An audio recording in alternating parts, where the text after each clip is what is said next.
सोमनाथ मंदिर की 75वीं वर्षगांठ समारोह। प्रधानमंत्री नरेंद्र मोदी सोमनाथ मंदिर में विशेष पूजा अर्चना करते नजर आए, लेकिन अब संबोधन दे रहे हैं। चलिए सुनवाते हैं आपको। एक अद्भुत प्रभा से भरा हुआ है महादेव का ये साक्षात्कार, ये सौंदर्य, धरती और आसमान से हुई पुष्प वर्षा,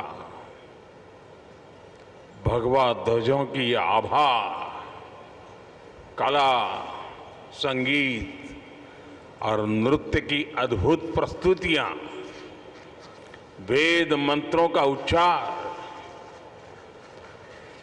गर्भगृह में हो रहा शिव पंचाक्षरी का अखंड पाठ और इस सब के साथ साथ सागर की लहरों का जयघोष।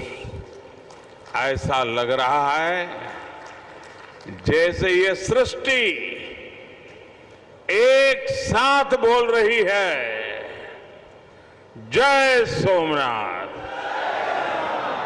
जय जय सोमनाथ।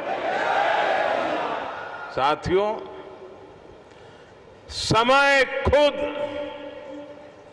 जिनकी इच्छा से प्रकट होता है,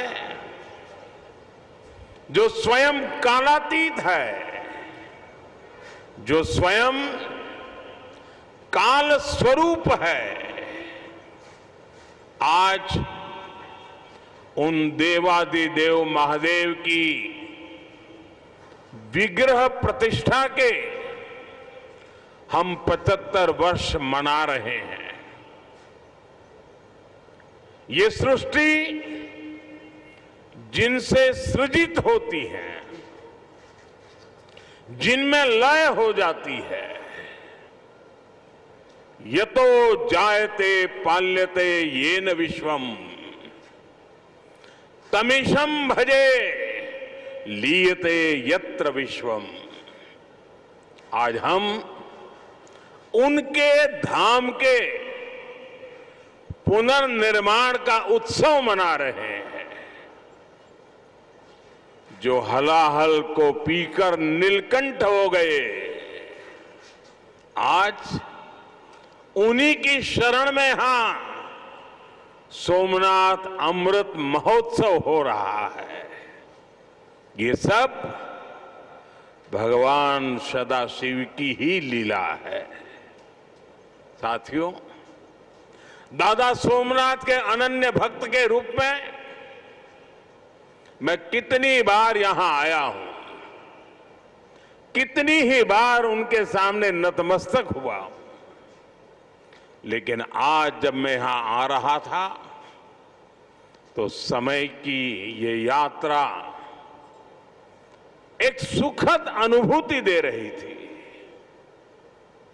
अभी कुछ ही महीने पहले मैं यहां आया था, तब हम सोमनाथ स्वाभिमान पर्व मना रहे थे। प्रथम विध्वंस के 1000 वर्ष बाद भी सोमनाथ के अविनाशी होने का गर्व और आज इस आधुनिक स्वरूप की प्राण प्रतिष्ठा के 75 वर्ष हम केवल 2 आयोजनों का हिस्सा भर नहीं, सिर्फ हिस्सा भर नहीं बने हैं, हमें 1000 वर्षों की अमृत यात्रा को अनुभव करने का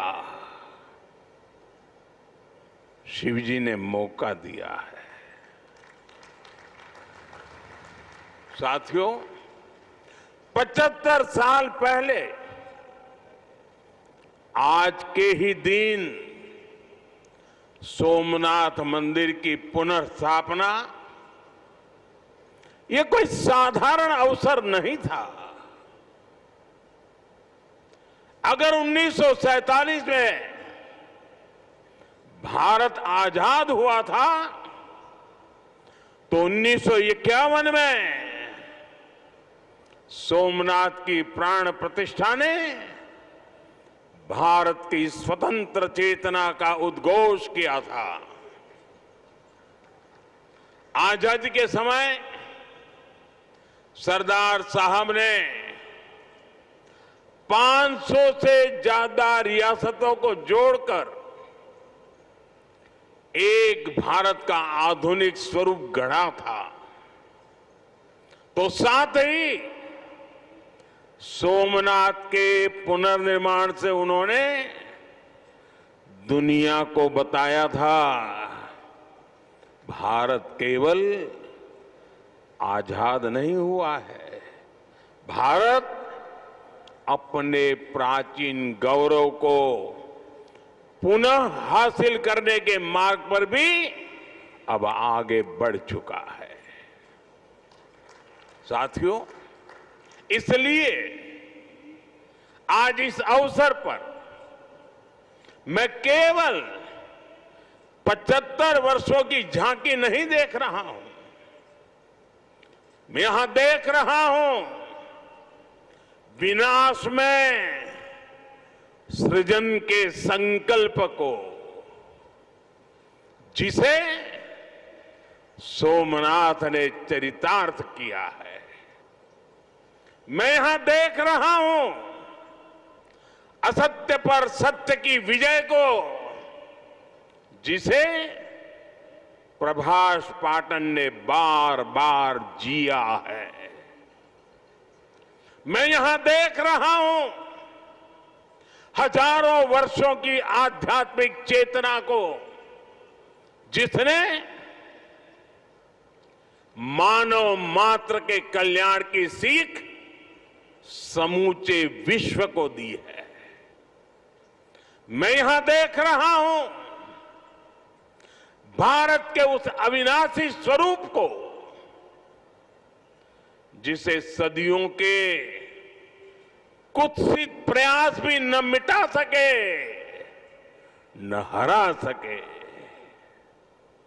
और मैं यहां देख रहा हूं सोमनाथ का अमृत महोत्सव, ये केवल अतीत का उत्सव नहीं है, ये अगले 1000 वर्षों के लिए भारत की प्रेरणा का महोत्सव भी है। मैं सभी देशवासियों को दादा सोमनाथ के कोटि कोटि भक्तों को इस महोत्सव की बहुत बहुत बधाई देता हूं। साथियों, आज का दिन एक और वजह से भी विशेष है। 11 मई 1998 यानी आज के ही दिन देश ने पोखरण में परमाणु परीक्षण किया था।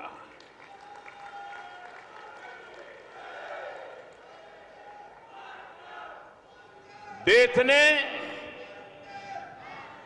11 मई को पहले 3 परमाणु परीक्षण किए। हमारे वैज्ञानिकों ने भारत के सामर्थ्य को,